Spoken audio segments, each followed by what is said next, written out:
Bonjour à tous. Aujourd'hui, dans cette vidéo, je vais vous présenter 3 erreurs fatales dans le cadre de la rédaction de votre thèse dentaire. Thèse dentaire dit thèse d'odontologie, donc c'est un travail particulièrement exigeant pour lequel on a déjà eu l'honneur d'assister nos clients dans le passé au cours des dernières années. Et on s'est aperçu qu'il y avait un certain nombre d'erreurs qui entraînaient automatiquement une note en dessous de la moyenne. Donc le but de cette vidéo, c'est de vous y sensibiliser pour vous éviter bien évidemment de commettre ces erreurs. Et car ça nous paraît vraiment être essentiel justement de porter une attention particulière sur ces éléments-là. Donc la première erreur qui est, on va dire, qui est absolument déterminante, qui est une erreur grave, si je puis dire, c'est de rédiger votre thèse sur un sujet bancal, sur une problématique bancale, sur un sujet qui n'apporte aucune valeur, hein. Donc un sujet qui n'apporte aucune valeur à la profession dentaire, un sujet qui n'apporte rien de nouveau, rien de novateur, c'est-à-dire un sujet qui va se contenter de paraphraser ce qu'on sait déjà, de paraphraser la littérature existante. Donc ce qu'on appelle un peu un sujet tautologique, hein. Donc c'est-à-dire que la réponse elle est dans la question, sujet un peu évident. C'est d'ailleurs on va dire un critère universel, hein, d'un point de vue académique, c'est de partir sur un sujet qui est un peu creux, qui n'apporte rien. On va réinventer l'eau chaude, passez-moi la métaphore.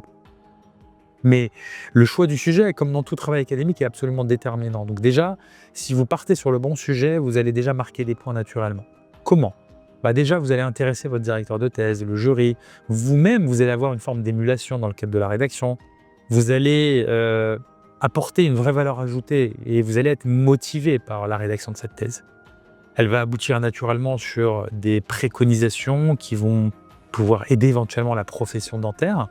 Et ça, c'est vraiment un élément stratégique clé lorsque vous êtes amené à rédiger la thèse, c'est de partir vraiment sur le bon sujet. A contrario, un mauvais sujet, puis on en voit régulièrement, hein, c'est vous mettre en porte-à-faux dès le départ.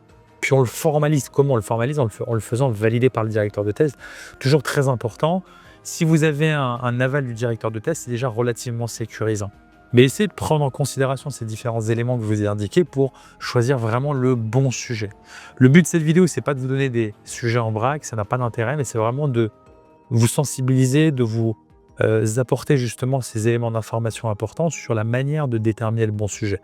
Car je pense qu'il faut vraiment commencer par là, avant même de vous lancer dans une rédaction, c'est de savoir ce qu'est un bon sujet. Un mauvais sujet, vous allez dans le meilleur des cas avoir une note moyenne, ou dans le pire des cas, vous allez quasi automatiquement vous pénaliser et partir avec un handicap. On évite effectivement cela. Ça, c'est vraiment le premier élément, la première erreur fatale à éviter. Deuxième erreur fatale, je vais me concentrer sur une erreur fatale qui porte sur l'élément essentiel de votre thèse. C'est la partie méthodologie, la partie empirique de votre thèse. Parce que c'est l'essence même de votre valeur ajoutée. C'est ce que vous apportez à la profession.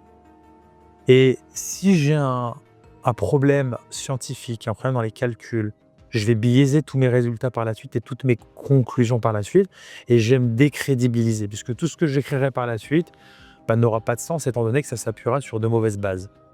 Donc bien valider la méthodologie que vous allez choisir au niveau de la partie empirique, avec votre directeur de thèse, partir sur une méthodologie qui est recevable d'un point de vue scientifique, et veiller à ne pas commettre d'erreurs dans l'analyse statistique de vos données, ça c'est absolument un élément essentiel.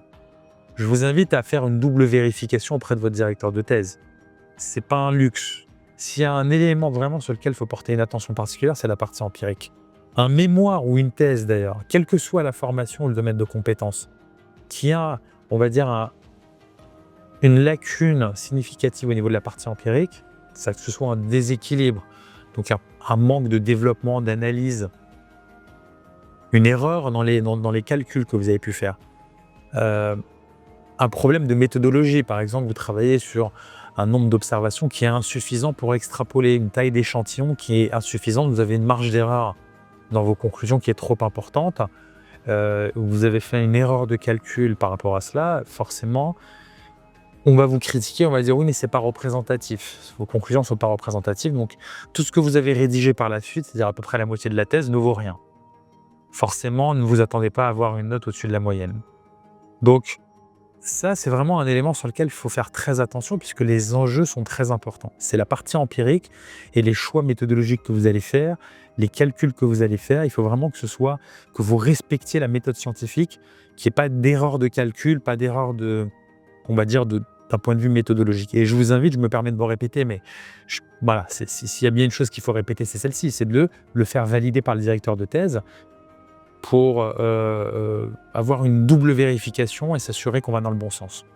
Si j'ai une partie empirique solide, équilibrée avec la partie théorique, je vais déjà marquer beaucoup de points et la probabilité d'avoir un refus sera extrêmement faible. Même si j'ai d'autres éléments moins importants qui seront ratés, en tout cas vous serez passé à côté, vous serez moins bon.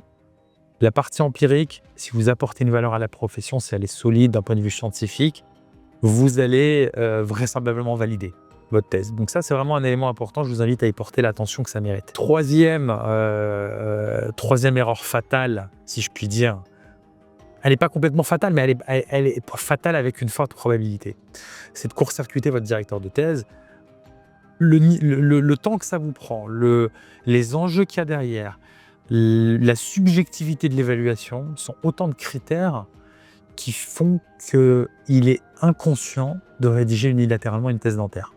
Une thèse dentaire, c'est un travail de concert avec le directeur de thèse. C'est le rôle de votre directeur de thèse et je vous invite, même s'il ne veut pas vous suivre, on en voit aussi régulièrement tous les jours. Si vous avez un directeur de thèse absent qui ne répond pas, si c'est votre cas, vous allez me dire c'est exactement ce qui m'arrive.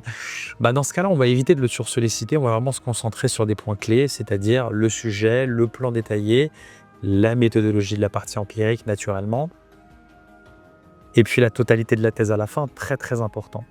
On n'envoie pas la thèse, on ne la dépose pas telle qu'elle sans avoir une pré-validation. On sécurise la validation avant de déposer et là vous serez serein et vous dormirez bien la nuit.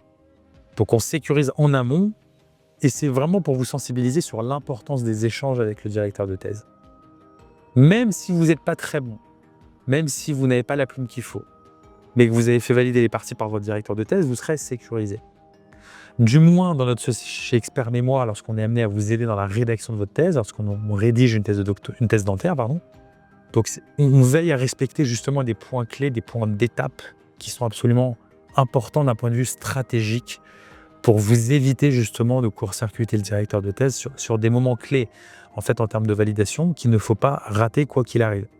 Et puis, ça suppose toute une organisation aussi d'un point de vue temporel, de se laisser la marge de manœuvre nécessaire pour pouvoir le valider les parties importantes, valider la thèse, etc. Donc, j'espère que cette vidéo vous apportera quelques éclairages intéressants, notamment si vous êtes en pleine rédaction de votre thèse dentaire ou si vous réfléchissez à un sujet, sur ce qu'il faut absolument éviter comme erreur. Et puis, si vous avez besoin d'aide dans le cadre de la rédaction de votre thèse, sachez que c'est notre métier depuis plus de 15 ans au jour où je fais cette vidéo. Donc, nous avons des rédacteurs qui sont spécialisés en matière de rédaction également de thèse dentaire. Je vous souhaite bon courage et réussite dans le cadre de votre thèse dentaire.